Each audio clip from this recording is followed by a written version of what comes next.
We've tested, analyzed, and compared hundreds and hundreds of discs over the past 3 years, but nothing bums me out more than a company coming out with a disc with all this marketing and all these things that talk about how unique and special and amazing it is, only to find out that it's just a carbon copy of some other disc that already exists. Or even worse, a disc made from a mold that already existed that now has a new name.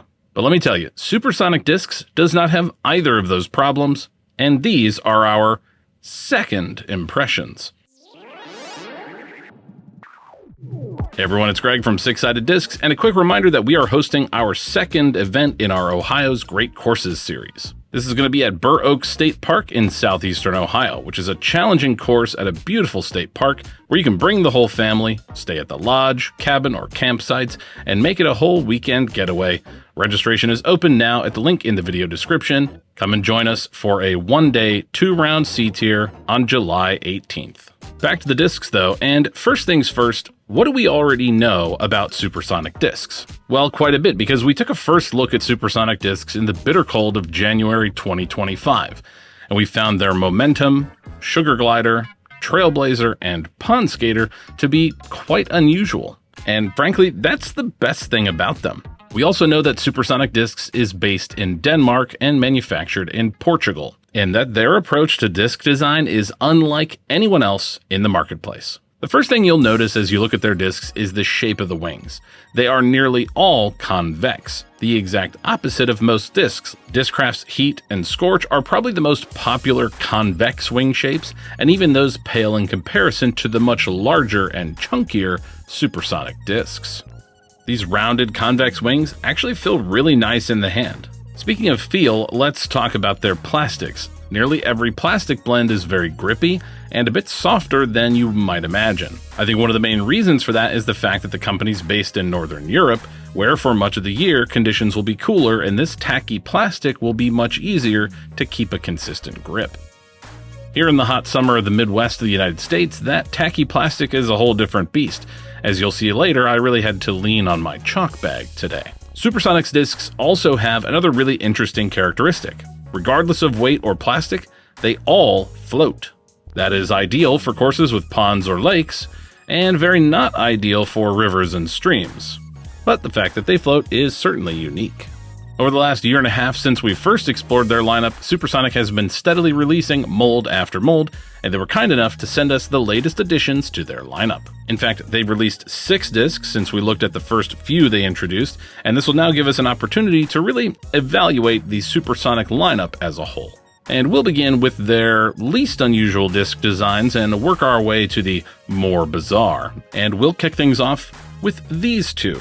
These are the Stellar. The Stellar is a 12-speed distance driver that shares flight numbers with the Innova Destroyer, as well as a couple dozen other discs. And the Stellar feels really nice in the hand. It feels slightly smaller than other 12 speeds to me, and we have 2 to test out today. One is 174 grams, while the other is 162. But regardless, the Stellar was stellar at being overstable. On my backhand, and at both higher and lower weights, it was reliably overstable. Hard and flat, it was overstable. The only time I got any really noticeable turn was on a low flat forehand that drifted slightly before fighting back. Now, in our tech disc video from a couple weeks ago, we established that my backhand has more spin but less speed, while my forehand has quite a bit more speed and quite a bit less spin. I think that's one of the things that contributes to such a stark difference in stability from my forehand to my backhand. And that's probably something we'll see for at least one other disc today. But all in all, I have to say the Stellar is pretty interesting and flies really nice for an unconventional design. Next, let's see their other new distance driver, the Lunarus. Rated at 12.6, -1.2. And at first, second, and third glance, it doesn't look or feel that different to the Stellar, but as soon as you throw it, the difference is plain to see. Where the Stellar was consistently overstable, the Lunarus is much more nuanced, especially for my arm speed. The lighter weight Lunarus at 162 grams happily turns over and slowly fights back for over 300 feet of easy distance. while the max weight version is noticeably less overstable than the Stellar, but it does still hold straight for about 100 feet longer before it slowly fades. And here's that difference between forehand and backhand I was talking about earlier, because the Lunarus cannot handle that added speed from my forehand.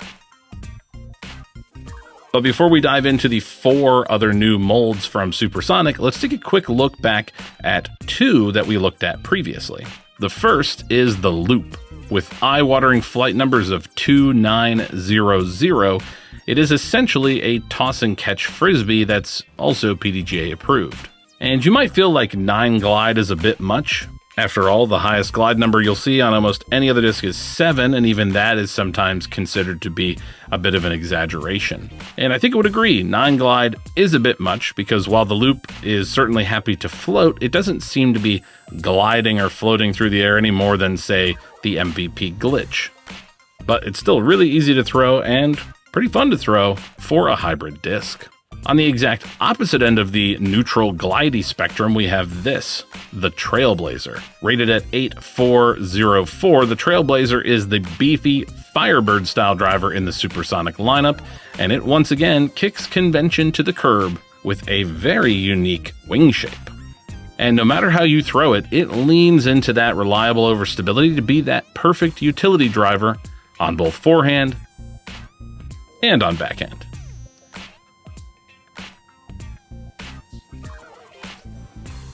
This is just a really interesting way to execute a flight that you need with a design that you've never seen before. So let's see that same concept play out with their overstable approach and midrange, the Parked and the Kodiak. The Parked is by far the chunkiest approach disc I've ever laid my hands on. It reminds me of a Zone OS, except every corner and edge has been smoothed out. With flight numbers of 4204, it should fly a little bit like a Zone or Zone OS, and as has been the case for many Supersonic discs, it is just so much better to throw than I expected. Clean releases every time. It showed this reliable stability that you want from a beefy approach disc on backhand, forehand, and even ripped over hard on Anheuser. It is a genuinely impressive approach disc. Their mid-range, the Kodiak, is effectively a toned-down version of the Parked. Rated at 5403, it's a bit more shallow, slightly less chunky, but still very reliably overstable. And no matter what I threw at it, or rather, no matter how I threw it, it showed that consistency and dependability that you need from an overstable disc. And while the designs are chunky and rounded and that convex wing shape is certainly different, we have not yet truly seen how strange the discs can get from Supersonic. Until now, because this is the Gravity. Rated at 1212, the Gravity is essentially a Berg, but with more aggressive curves. This one even has a little pop-top dome to it. Slightly more overstable than the Berg, you can expect the Gravity to carry a little bit farther to the left. It definitely fits somewhere in between an MVP Stasis in terms of overstability and Berg, but it also has lots of that low sort of anti-glide drop that you expect from a disc like this. But for as unusual as it appears, it is not quite as strange as this. This is definitely the strangest disc in the Supersonic lineup, the IFO, which I assume stands for Identified Flying Object. Anyways, take a good long look at this profile. It is truly bizarre. We start, as we have with all the Supersonic discs, with that chunky convex rim, but then it slowly slopes up to this completely flat top, except that shoulder takes far longer to slope up to the small flat area at the top of the flight plate. And with flight numbers of 7602, it's in direct competition with the Innova T-Bird, which means, of course, we have to ask, just how different is it to a T-Bird? Well, as side-by-side comparisons go, this is pretty wild. Surely, these two discs looking this different couldn't possibly fly anything like each other, right? Well, you tell me, does this look like a T-Bird flight?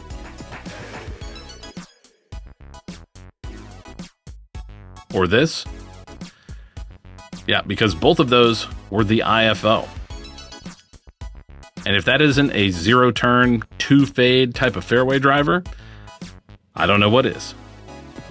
This is what I love about disc golf disc design, and it's why I'm so frustrated when I come across discs that are just carbon copies of other discs. Here we have a company truly trying something different, discs that are genuinely unique and different to anything else on the market.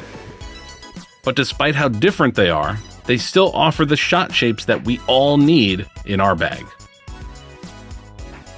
So huge shout out to Supersonic for being themselves, being unique, and showing the disc golf world what we can do if we imagine doing it differently.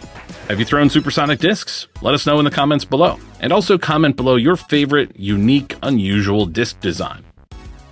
For Six-Sided Discs, I'm Greg. We'll see you in the next one.